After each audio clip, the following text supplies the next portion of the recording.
Have you ever wondered why you might self-sabotage a truly great opportunity? Oh, constantly. Or why you just keep ending up in the exact same relationship dynamic. Right, over and over again, even though you intellectually know better. Hmm. I mean, you've read the books, you have the roadmap in your head, and yet somehow you find yourself right back at square one. Yeah, it's incredibly frustrating for It people. really is. So today, for you listening, we are going after the hidden physiological mechanism that actually dictates what you receive in life. Because it's not just about what you think you deserve. Exactly. We're diving into a fascinating framework titled You Get What You Emotionally Believe You Deserve, and our mission today is to uncover the hidden mechanism that keeps you stuck and map out the concrete physiological steps to actually change it. Which is the most important part, giving you the tools to rewrite that reality. Okay, let's unpack this. The central thesis here is just mind-blowing to me.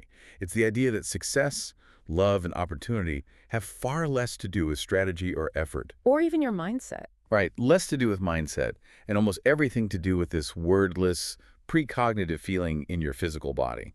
We are talking about biology here, not just psychology. Right, which shifts the whole paradigm.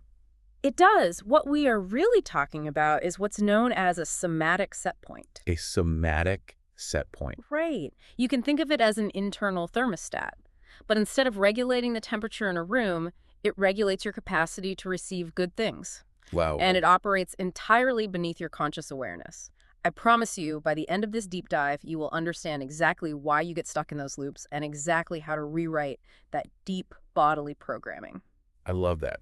Because to really understand how to fix the problem, we first need to understand what this invisible filter actually is. Right. Right, and how it manages to completely override our conscious mind. Yeah, there is a massive distinction made here between intellectual belief and emotional deserving. Like, my brain can say one thing, but my body is apparently operating on a completely different set of rules. Exactly. And that disconnect is where all the frustration lives.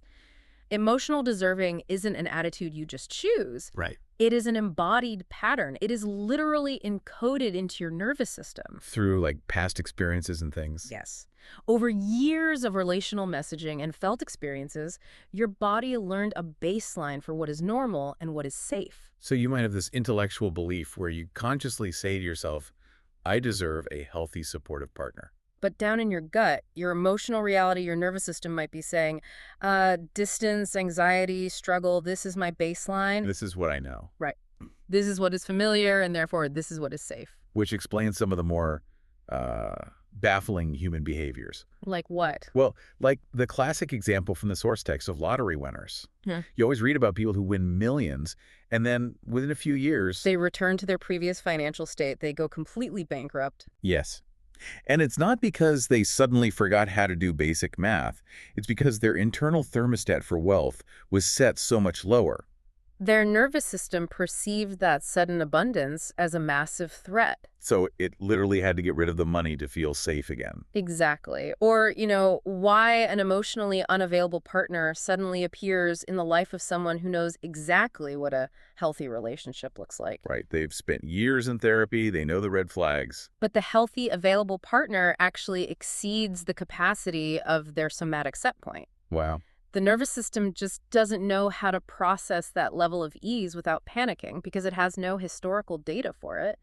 It's like downloading a state-of-the-art software program, but trying to run it on a computer whose operating system strictly blocks anything good from installing. That is a perfect analogy. Like, the software is your conscious mind saying, I want to be loved. But the operating system is your nervous system instantly throwing up a wall saying error does not compute. What's fascinating here is how that operating system gets programmed in the first place, long before we even have the language to understand it. Right. Imagine a child who is consistently celebrated just for existing. They are encouraged, their natural gifts are nurtured without any pressure. Sounds nice. It does. And that child's nervous system naturally embodies abundance. They literally feel in their tissues that the world is a welcoming place. Okay. Yeah. Now, contrast that with a child who learns early on that love is highly conditional. Maybe they have to perform to get attention, or they have to make themselves incredibly small to avoid conflict. Oh, right. So the body just absorbs that. Yes, the nervous system records that conditional, restricted state as the baseline truth of reality. It becomes their physiological identity. So if this somatic thermostat is running in the background all the time, managing our reality, How exactly does it enforce its rules in our daily lives? It uses three specific mechanisms. All right, let's go through those, because the first one is basically a perception filter. We literally filter out the opportunities that exceed our set point. Exactly. It's a mechanism of recognition. Or really, a lack of recognition. We don't consciously reject good things. We just don't perceive them as relevant to us. Like an email spam filter. Yes. Your nervous system has categorized a healthy relationship or an easy, high-paying job as junk mail. It doesn't even make it to your conscious inbox for you to evaluate. It's just quietly deleted in the background. You just walk right past an open door because your internal map tells you it's a blank wall. That is exactly how it functions biologically. Now, if an opportunity does manage to bypass that spam filter, the second mechanism kicks in. Which is sabotage. Right. Unconscious correction. When you start experiencing outcomes that exceed your emotional ceiling, the nervous system initiates a correction to pull you back down. So you might pick a fight with a partner when things are going wonderfully. Or suddenly procrastinate on a huge project right on the verge of a promotion. Okay, I can understand the logic of my own nervous system pulling the plug internally, but here's where it gets really interesting. The third mechanism is transmission. The idea that our internal set point is communicated via microsignals. Yes, this one is crucial. But wait, I have to ask, are you saying we are literally broadcasting our lack of self-worth through our posture and tone, and other people are just responding to that broadcast? I am.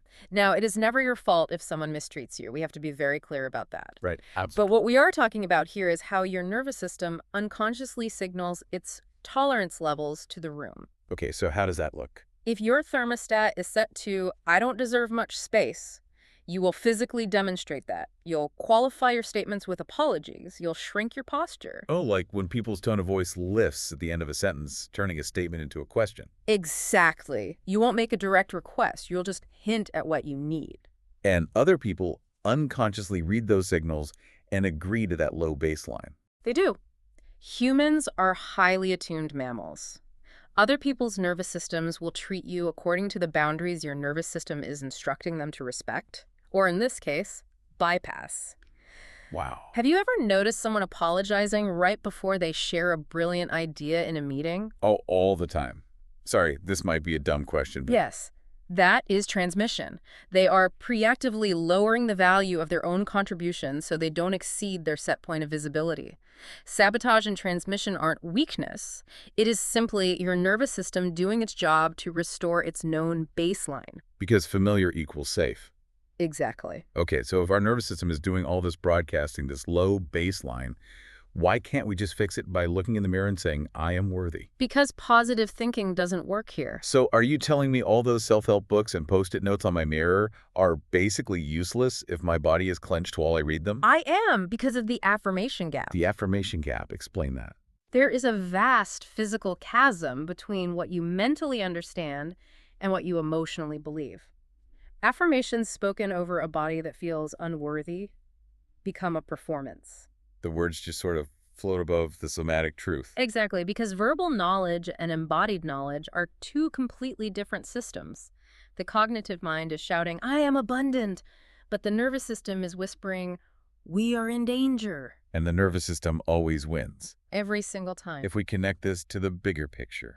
Well, if we connect this to the bigger picture, it's vital to understand that this isn't a failure of intelligence on your part. Right, it's not like you're just not trying hard enough. It's totally logical given the inputs the nervous system received. The original learning wasn't wrong. It was an adaptation. Exactly. It just needs new somatic data to update it. And that original data doesn't always come from massive trauma. Right, the source text points out that this deserving forms from very ordinary origins. Yes, the quiet accumulation of ordinary experiences. An emotionally absent parent, maybe. Or like a sibling's medical needs always coming first. Exactly. Or a classroom where your questions were treated as disruptions. Or even just broad cultural narratives about gender and class. That subtly tell your body what it's allowed to claim in this world. Precisely. Okay, so if the mirror affirmations don't work, we need a new toolkit. How do we actually introduce this new somatic data to update the nervous system? Let's go through the steps. Step 1 is to locate the signal. Find where it lives in the body. Yes. When you imagine getting what you want, where does the contraction happen? The belief lives in the chest, the throat, or the belly. It does not live in the head. So you physically feel it tightening, and then what? Step 2. Stop arguing. Because the instinct is to fight it, right, to mentally bulldoze through it. Exactly. But you have to acknowledge the body's resistance. Don't fight it with mental force. Witness it as information. Okay, so step 1, locate it. Step 2, stop fighting it. What's step 3? Seek embodied evidence. Practice receiving in small increments. Like what? Let a compliment land without deflecting it. Oh, that is so hard for people. So instead of trying to mentally bulldoze through a moment of self-doubt, we just sit there with the discomfort of actually accepting a compliment. You have to. Pause and feel it. The nervous system learns through accumulated experience, not argument. Every time you genuinely receive something small, you incrementally update your inner calibration. Yes. Which leads to step 4. Examine the story. Because as you sit there sweating through a compliment, the narrative kicks in. I don't deserve this because... Right. Look at that narrative. Realize it is just a hypothesis formed under old conditions, not a fact. But sitting with that discomfort is incredibly hard, and there's a real risk we just panic and retreat. So how do we ensure we actually integrate these new experiences without getting completely overwhelmed? That brings us to step 5, which is expressing want. Saying, I want this directly. Yes, without apologies or disclaimers. It is a somatic rehearsal of claiming. But doing that spikes the anxiety again. Which is why step 6 is so critical. Regulate. The nervous system can't learn in a state of threat. All right, so we're talking about breath work, grounding, movement. Yes, those practices open the window of tolerance so new data can actually be written to the hard drive. And then there's step 7, which might be the most important part of this whole framework. Let others witness you. Embodied deserving cannot be rebuilt in isolation because it was formed relationally. Other people taught us what we deserved. Exactly. So we need co-regulation. We have to absorb the higher set points of friends, mentors, or therapists. So what does this all mean?